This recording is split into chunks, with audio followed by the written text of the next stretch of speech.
different. Not the same as another or each other, unlike in nature, form, or quality.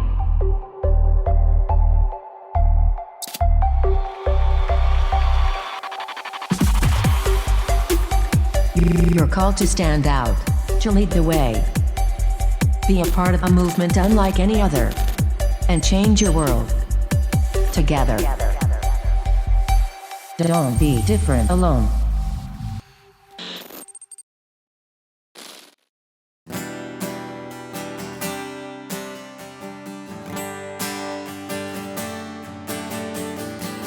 Come on, wherever you're watching, just lift up his name. Let's go.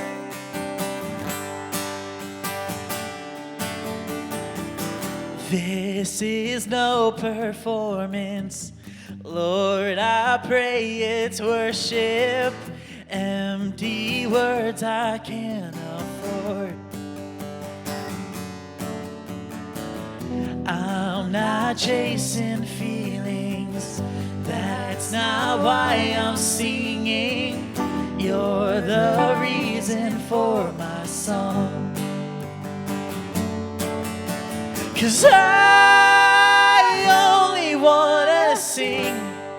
If I sing with everything, if I sing for you, my King.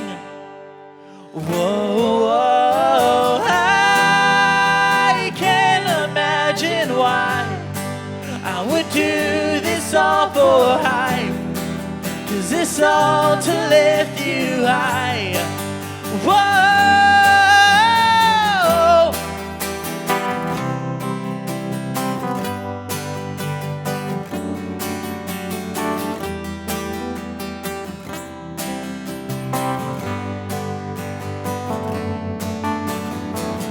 You don't want perfection, just my soul's attention. All I have is what I'll give. It's more than a song that lasts a moment. I live a life of honest worship. If I'm here to sing, then I'll sing with purpose. All the praise, Lord, you deserve, because I only wanna sing. If I sing with everything, if I sing for you, my King. Whoa, whoa, I can't imagine why I would do this all for hype. 'Cause it's all to lift you high. Whoa,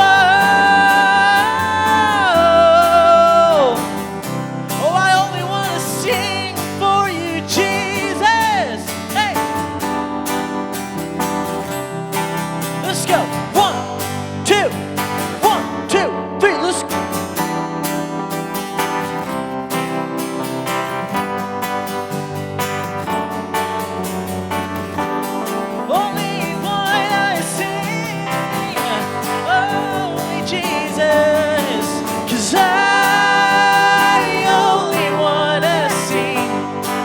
If I sing with everything, if I sing for you, my King.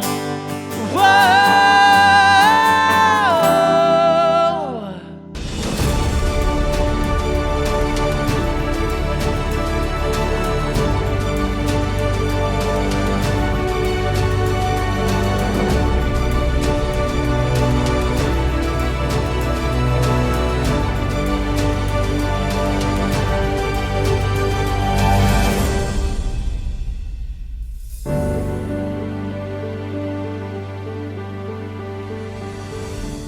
Hughes Live is back in session. Our audio works. Pastor Mike here and Luke. There we go. And turn your Bibles, 1 Samuel 17. That's where we're going to be tonight for our new series, Underdogs. Underdogs. Hey, everybody likes an underdog. Exactly. Now, when I think of an underdog, you think of like March Madness, kind of For sure. the lower seed beating the higher seed. Like, it shouldn't happen. Yeah. 1 out of 100 chance they do. Yeah. But they come through. Like, do you ever fill out a bracket and fill out a fun bracket almost, and you pick the underdogs to beat. I usually stick to one bracket, Okay, but I get what you're saying. And honestly, sometimes your joke one probably ends up being better, right? Yeah, and then it's a little bit embarrassing. But hey, why do we cheer for underdogs? I think it gives us a little bit of a hope. Yeah. You know what I mean? Like, Yeah. man, if they can beat the obviously better, more talented, Yeah. like never should win, but if they win, you know, we can do it too. Yeah. That kind of thing. Yeah, and that's what I was thinking about. As going into this series, I'm thinking about, and I'm like, what is it that gives us hope? Why do we want to cheer for the underdog? And it's definitely that hope. And I also think it's like, I think we might connect a little bit to the underdog. Mm-hmm. Like, yeah, we want to cheer for him, but why do we want to cheer for him? Oh, it's a good feel-good story, but why is it a feel-good story? Because I think when we're going through stuff in our life, man, we want to feel like we can actually overcome it. Yeah. Like this should be impossible for me to overcome it, but we want to know that we can get through it. And so the stories of underdog that are facing the impossible situation and they win, it's like, man, that gives me hope. It gives me this feeling like I can make it through. And there is no better story to start with in this series than David versus Goliath. We had to start there, right? Yeah, I mean, we had to. If you didn't start anywhere else, I don't know where we would start. This is where underdog, pretty much. The idea started, is like right here. You hear David and Goliath. So even if you don't know the story, you know the story. Yeah, exactly. And so if you've got your Bibles, turn to 1 Samuel 17, and while they're turning there, Mike, let's give them a little bit of background knowledge into the story, because there's a lot going on here. Yeah. And so you have two armies. Yeah. Israelites on one side on a hill, and on the other side, past a ravine or valley on another hill, you have the Philistines. Yeah. And the Philistines were like their constant number one enemy, right? Yeah. They're always going back and forth with them. And instead of just charging front line like everybody fighting Narnia, yeah. It's not that. They send out one guy. Yes. And this one guy from the Philistine army, he is, look at verse 4. It says, a champion named Goliath. So he's already proven, he's already probably killed a lot of dudes in his time, in the military. It says he came out, he was 9 feet 9 inches. He's tall. A little bit. 10 feet, basically 10 feet tall, and probably scary and bigger, better than everyone else on the battlefield at any time. Yes. And it says not only was he big, his armor alone was big. Was 125 pounds. So if you're a middle schooler watching this, he's pretty much carrying around you. Yeah. He's carrying around you, and he's fighting with you on him. And he's still beating everybody. He's dominating. That's not weighing him down at all. I love it, though. Verse 4, I don't know if modern day we get this from the Bible right here. A sports team or a basketball. You see it. They're making an announcement over the screen. What are they doing? They're announcing and saying, hey, this is where this person's from, and this is how tall they are. Yeah. Exactly. That's what it was in verse 4, right? It even gives them the hometown of Gath, right? It's like, hey, this is this champion Goliath. It's just a crazy story. Yeah, so instead of LeBron James from St. Vincent St. Mary, it's Goliath from Gath, the champion, Yeah. He's it's almost like he's getting his own a boxing entrance pretty much. It's pretty nuts. And he deserves it because, let's just be honest, he's the stronger, he's carrying warrior than 125 pounds around, just dominating everybody. And so when he's out there, he's in this valley in between the two armies. He's calling out to the Israelites saying, somebody come face me, bring me somebody, and we'll fight. Yeah. And by the way, the loser, not only is the loser going to die. Obviously. Yeah. Not only is the loser going to get killed, but the losing army has to be our servants. You work for us. Yeah. And just, again, we know quite a bit about the Philistines. I wouldn't want them as my boss. No. Just saying. Yeah, That's and just me. obviously he's pretty confident in Goliath. Goliath's confident because why would he necessarily make that statement Yeah. without going, we're The gonna more win. confident you are, the more you're willing to wager, Throw out there, right? yeah. Exactly. It's like placing a bet. And it says when he's doing that, he's screaming at them. He's saying, hey, come face me. Yeah. Everybody, it says verse 11, they lost their courage and were terrified. Everyone's looking at this dude going, yeah, not me. Luke, do you want to face? Do you want to jump in there? No. No, yeah. They're all saying, nope, I'm good. Rock, paper, scissors. Let's. Right, yeah. No. They don't even want to do that. There's not like, hey, who's up? Like, Fred, do you want to go or do you want me to go? Nobody wants to go.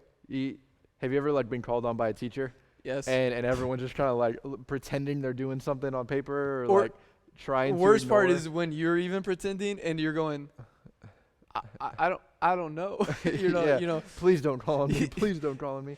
This is what's happening with thousands of men, soldiers, warriors. They're like, no. They were trained to fight and kill, and they can't do. They're like, I'm going to go home. Where's mom? Exactly. And all of that is taking place until David steps onto the scene. Okay. And David is someone that, if we want to talk about an underdog, even in his own family, that although he is going to be the next king, God has chosen him for that. Yeah. He has older brothers who, by worldly standards, are more qualified. They're probably taller. They're probably more equipped to be the king. They're role, in the you know what I army mean? at this point. Yeah. And so he's younger than him. That's why he's not in the army. And Jesse, David's dad, has sent David to go and pretty much check up on his brothers. Yeah. And then he gives them a little goodie bag, a care package, if you want to say it like that. And he's like, hey, go check up on your brothers. Mm-hmm. So David, he gets up and he goes and does it, right? He checks up on his brothers. And that's where we kind of start seeing this story really come to life here, where David gets to the army, and then he hears, honestly, Goliath making his threats, right? Yeah. He showed up at the right time. Goliath was probably doing his usual spiel of, hey, I'll kill you. Your God is nothing, whatever he's saying. Again, he's not just attacking the army. He's attacking God. Mm-hmm. And so he, verse 26, he's saying, who is this Philistine that he's going to defy the armies of the living God? Are we just going to let him talk like that? Is no one going to step up to this man? Yeah, why aren't we doing anything? And so kind of, word makes his way around. But David, he ends up talking to Saul, saying, well, if no one else is going to do it, he says, don't let anyone be discouraged by him. Your servant will go and fight. Yeah. I'll fight. This little shepherd teenage dude is look at going what to fight Saul the says Philistine. next. He And says, you verse can't go 33. fight this Philistine. You're just a youth. No one wants to hear that. Yeah. No one likes being looked down upon sure. for being young or unqualified. He said, you're a youth, but Goliath has been a warrior since he was young. Since he was your age, that guy across the way, he's been doing what you want to go do. He's been doing that his whole life. Mm-hmm. And why we're not sending you? You're just a little guy. You're not going over there. And I think what's also interesting is not everyone can just talk to the king. Yeah. Right? You know what I mean? Yeah. I think you see God having a kind of space here that he's working with. Yeah. And if you saw in chapter 16, you already mentioned David knows that he's going to eventually be the king. Yeah. And that God had chosen David to be a king because David was a man after God's own heart. And so God chose David, right? And then before David becomes king, obviously David's still just a teenager. In chapter 16, Saul was moody, right? He's a little grumpy, and so he asked for music to be played for him. Yeah. And what happened? David gets brought in to play the harp for King Saul. And so there's already been this relationship kind of formed between these two people, King Saul and David. And now all of a sudden, David's in front of a king and getting to go, I'll go fight him. And he's like, no, this is his mind. Saul's mind is, you're young. You're just the guy that plays the harp for me every once in a while, right? You're just the entertainment. You're not able to go fight this.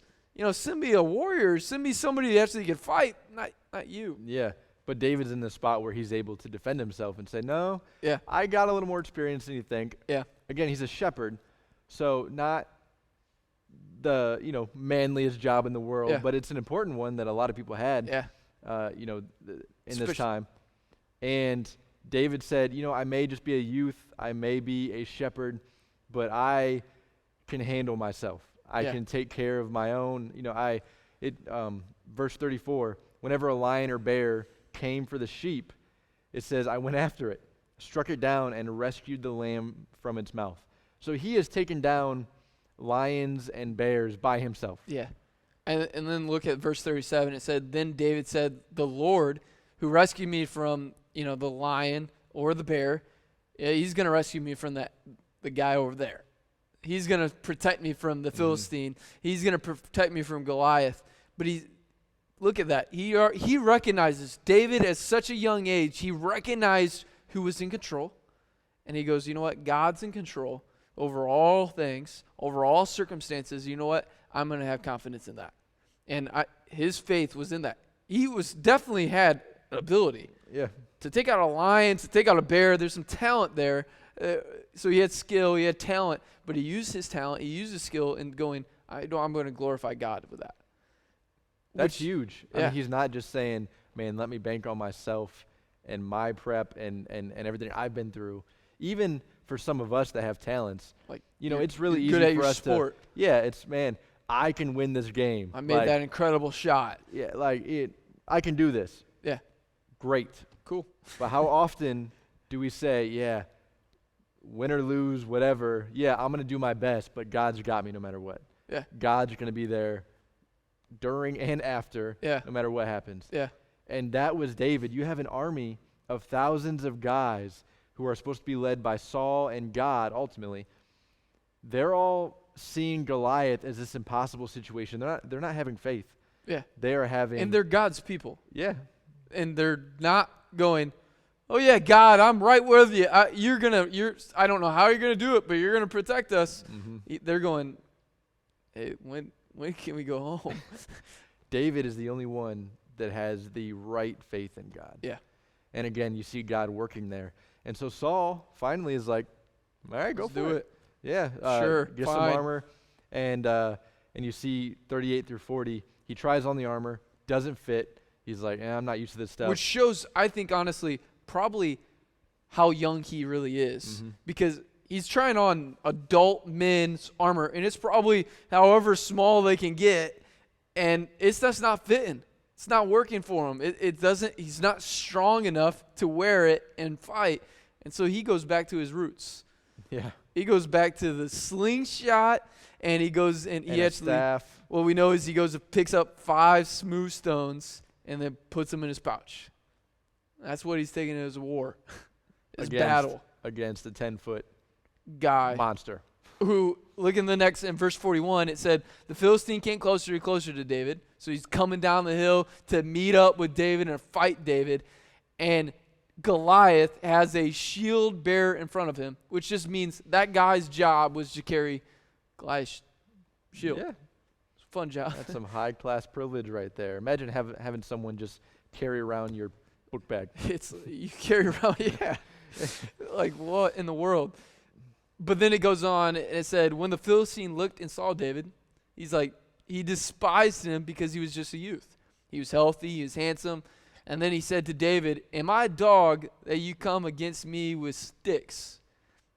Pretty clever line there, Goliath. Yeah. And then he said, then he cursed David by his gods. So he's like, I'm going right at you, right at the core of who you are. Come here, the Philistine called to David, and I'll give your flesh to the birds of the sky and the wild beasts. Now, Goliath obviously left God out of the equation. Yeah. But to some degree, you can't necessarily blame him for thinking like, this is who you're sending me to fight me. You having a whole army over on that hill, and you sent out the teenager? Yeah. I mean, you can't necessarily blame him for at least thinking, okay, this is disrespectful. Cool. Yeah. You know? and again, he's probably, he's going to regret saying that. Yeah. And David responds to him, even though Goliath is confident. He's saying, I'm going to give your flesh to the birds. Yeah. You'll be dead in a few minutes.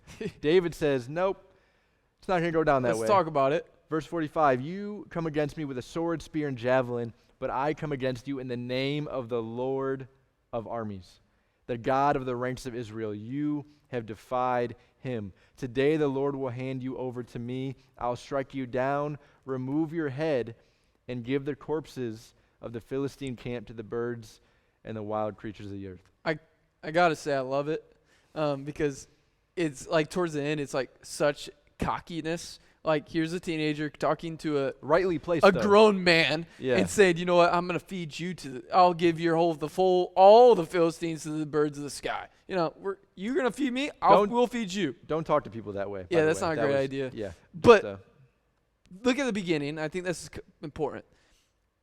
He points out to Goliath, you put all your confidence in these worldly things, the sword, spear, javelin, but he says, look at where my confidence is. It's in God.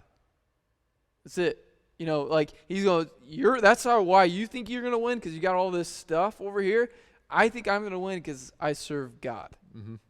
It's pretty it's confident rightly, of David. It's rightly placed confidence that it's not saying, maybe David was talented by himself enough with the 5 stones. Great, but it doesn't matter. His complete assurance to win this was in God, the Lord of armies. Yeah.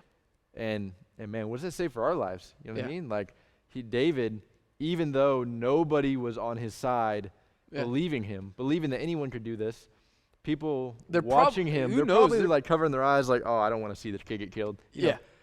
But God's got him. So now let's just like fast forward a little bit. So David, what is he slings his one stone. He takes one, he slings it, nails him right between the eyes, and there down goes Goliath. Well, in a moment, could you imagine just watching it though? It's a slow motion moment, and all of a sudden, down goes Goliath. David comes up and finishes the job by cutting off Goliath's head. Yeah. And then what we know is and then proceeded to carry it around for a while, which was a different and take it to King Saul and like present it. Hey, you had no confidence in me. Look, here's what your happened. proof. Yeah. And then the Philistine army, as soon as this happens, they dip.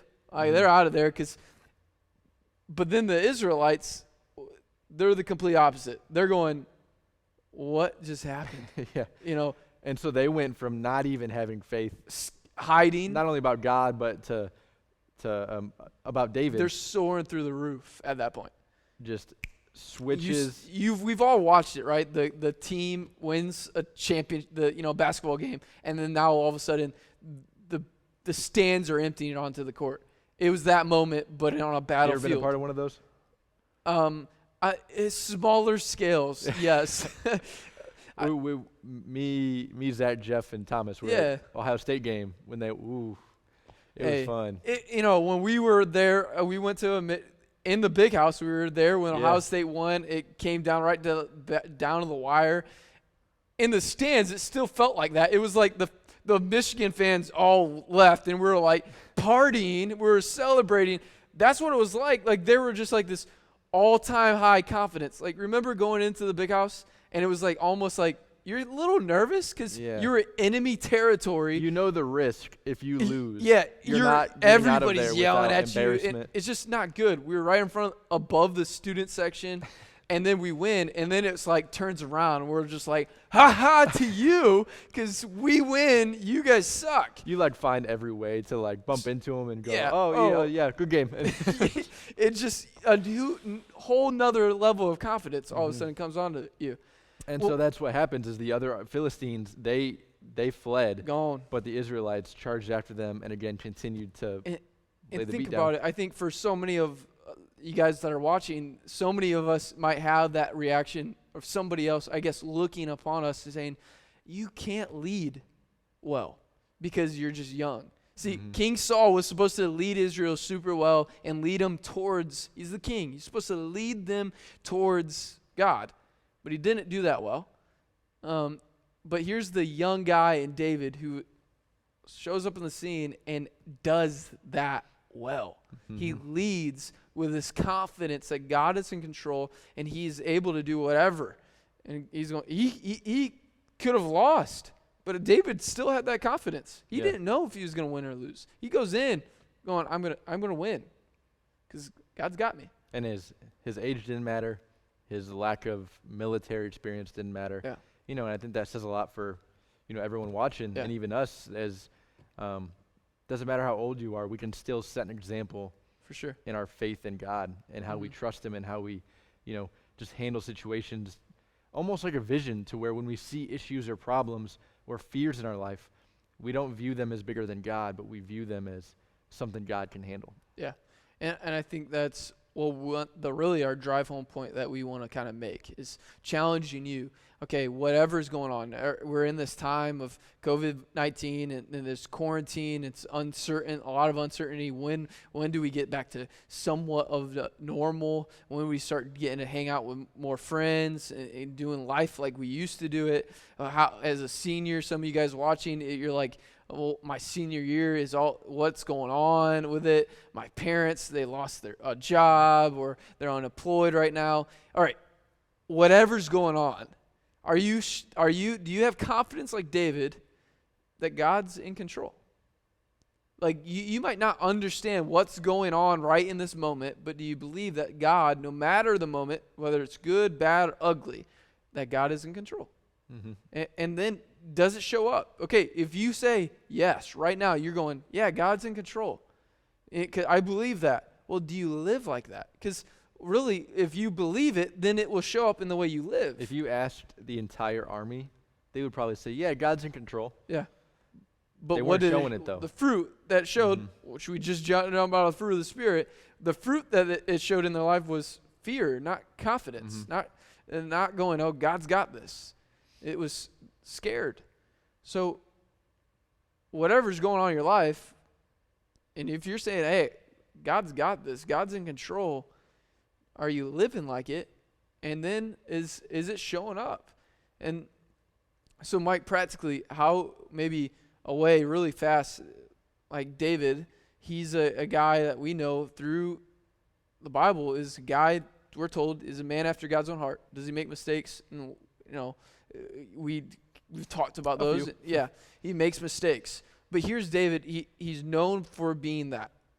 And then the Psalms, a lot of them, I love the Psalms. A lot of them are David's prayers, where he's kind of unleashing the good, bad, and ugly, right? I think to trust God, you got to know God. Yeah. And David spent a lot of time with God. Yeah. Not only, with the law probably at the time, but also just talking to him. Yeah. And so if David was afraid, he would tell God, hey, this stinks.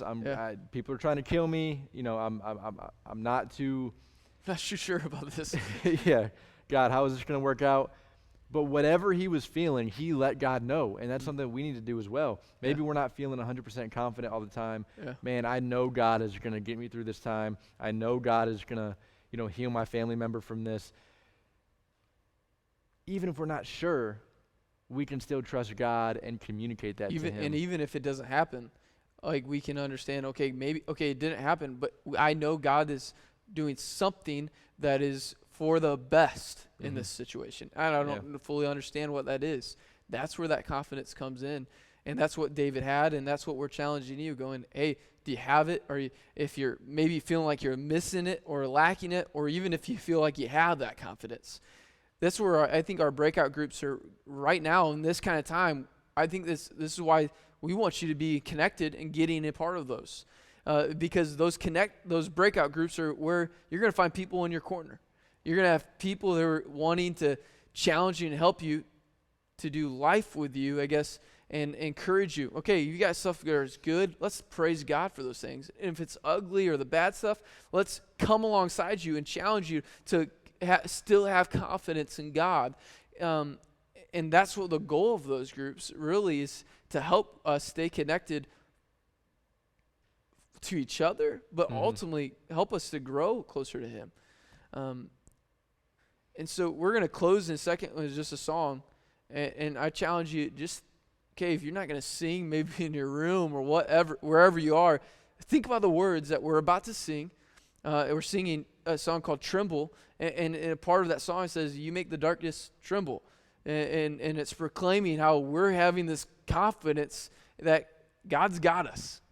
And what I would say is, hey, if you just focus these words and whatever's going on, maybe take some questions or something into your groups if you have some, but spend time in this moment praising God, thanking God, but having confidence also in Him. For sure. So let's go ahead and pray before we get into it. Yeah. And then we'll go to worship. Heavenly Father, we thank you for today. Thank you for allowing us to get into your word. And God, just see how you have your hand on your people and you protect them and you are for them and you fight for them. And I pray that we can be more like David, have a heart for you and obey you and have faith that you are in control. And I pray that we can just look for ways to do that in our lives. In your name, amen. This is going to be good.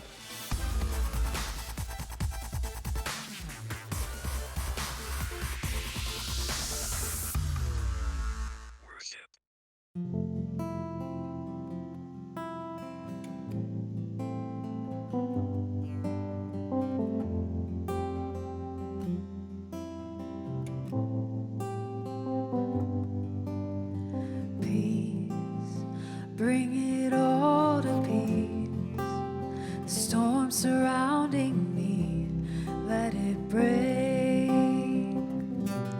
At your name and still, call the sea to still, the rage in me to still every wave.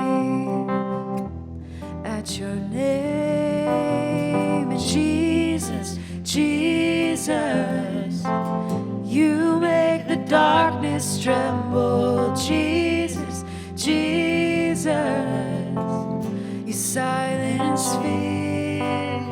Jesus, Jesus, you make the darkness tremble. Jesus, Jesus.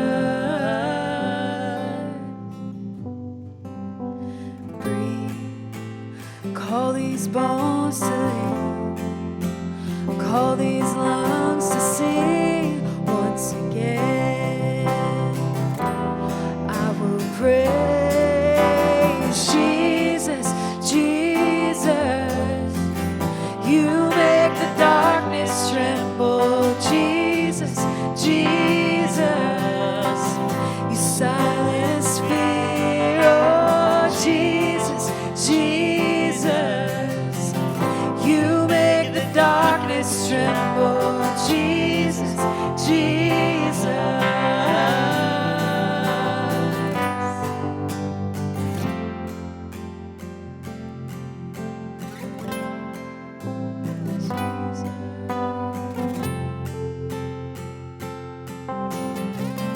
Come on, your name is alive.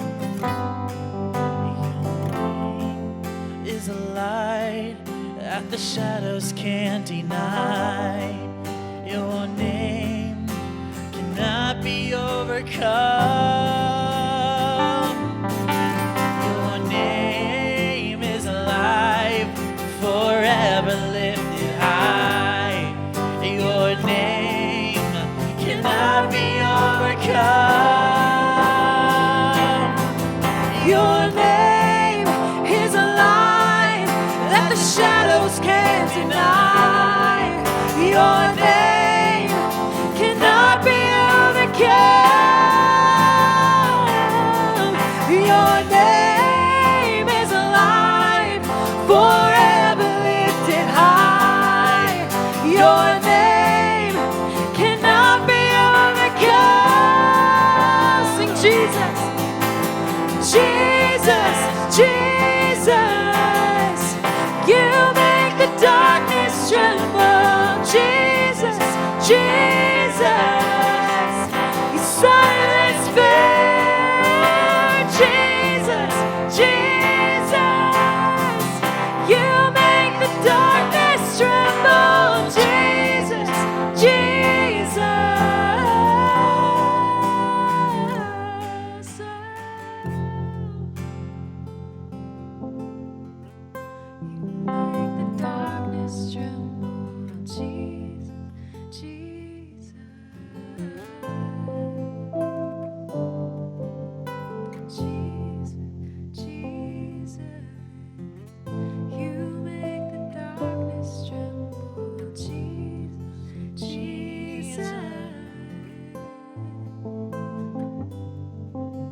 Let's talk about this.